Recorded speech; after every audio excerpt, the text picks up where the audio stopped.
नमस्कार दोस्तों, हर हर महादेव चैनल पर आपका स्वागत है। अगर आपने अभी तक सब्सक्राइब नहीं किया हो तो कर दीजिए और लाइक करें और अपने दोस्तों के साथ ज्यादा से ज्यादा शेयर करें।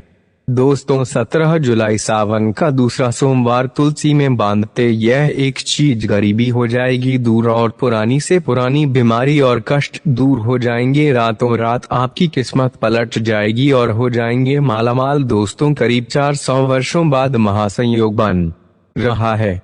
आज 17 जुलाई सावन का दूसरा सोमवार है और 4 जुलाई से सावन का महीना शुरू हो चुका है और 31 अगस्त तक चलेगा।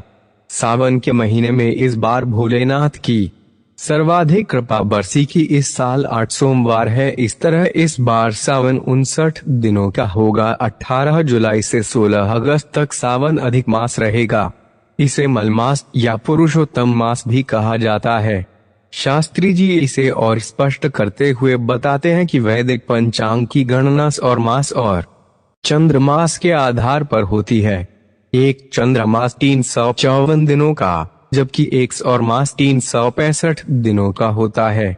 इस तरह इन दोनों में 11 दिन का अंतर आ जाता है और तीसरे वर्ष 1933 दिनों का अतिरिक्त एक महीना बन जाता है। वर्ष में इन 33 दिनों के समायोजन को ही अधिक मास कहा जाता है। 2023 में अधिक मास के दिनों का समायोजन सावन के महीने में हो रहा है। इस कारण सावन 2 महीने का हो रहा है। यही कारण है कि इस बार सावन में 8 सोमवार पड़ रहे हैं, जबकि अन्य साल सावन मास में 4 या अधिकतम 5 सोमवार होते हैं।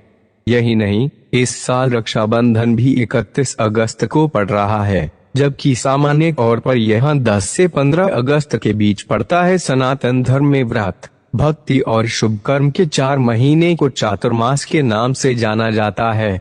खासकर ध्यान और साधना करने वाले लोगों के लिए ये 4 महीने बेहद महत्वपूर्ण होते हैं। चातुर्मास की अवधि आषाढ़ शुक्ल एकादशी से प्रारंभ होकर कार्तिक शुक्ल एकादशी तक होती है। चातुर्मास में श्रावण, भाद्रपद, आश्विन और कार्तिक मास पड़ते हैं।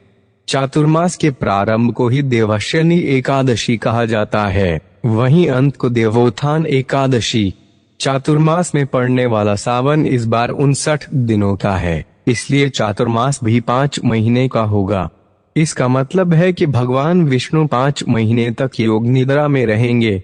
शास्त्री जी के अनुसार चातुर्मास में गृह प्रवेश, मुंडन, विवाह, जनेऊ संस्कार आदि मांगलिक कार्य नहीं होते हैं, जो इस साल 5 महीने तक नहीं होंगे। भगवान शिव को सावन मास प्रिय होने के कारण कई कारण हैं। ऋषि मार्कंडेय ने लंबी आयु के लिए सावन मास में ही घोर तप कर शिव जी की कृपा प्राप्त की थी। इससे मिली मंत्र शक्तियों के सामने मृत्यु के देवता यमराज भी नतमस्तक हो गए थे और अल्पायु मार्कंडेय चिरंजीवी हो गए। यही नहीं, वह सावन का ही महीना था जब भगवान शिव पृथ्वी पर अवतरित होकर अपनी ससुराल गए थे और वहां उनका स्वागत अर्घ्य व जलाभिषेक से किया गया था। माना जाता है कि प्रत्येक वर्ष सावन में भगवान शिव अपनी ससुराल आते हैं। भूलोक वासियों के लिए शिव कृपा पाने का यह उत्तम समय होता है। कई शहरों में शिव बारात शोभा यात्रा भी निकाली जाती है। इसके अलावा समुद्र मंथन भी सावन मास में ही किया गया था। इससे जो हलाहल विष निकला था, उसे भगवान शंकर ने अपने कंठ में समाहित कर सृष्टि की रक्षा की थी। विष के प्रभाव को कम करने के लिए सभी देवी देवताओं ने भगवान शिव को जल अर्पित किया, इसलिए भी जलाभिषेक का खास महत्व है। इस बार सावन के दिन बढ़ना शिव भक्तों पर प्रभु की कृपा है। इस बार के सावन का महत्व कहीं अधिक है।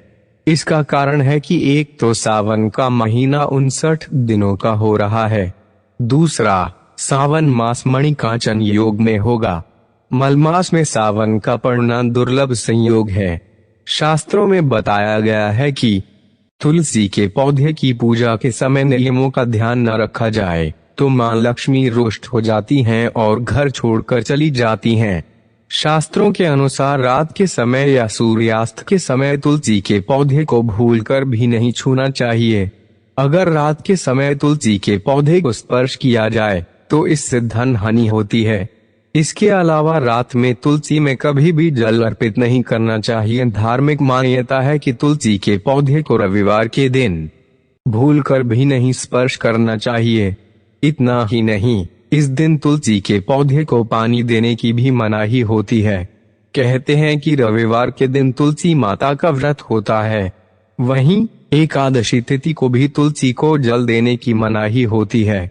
इस दिन माँ तुलसी भगवान विष्णु के लिए निर्जला व्रत रखती हैं। ऐसे में इस दिन उन्हें छूना और जल देने से उनका व्रत टूट जाता है और माँ लक्ष्मी नाराज हो जाती हैं।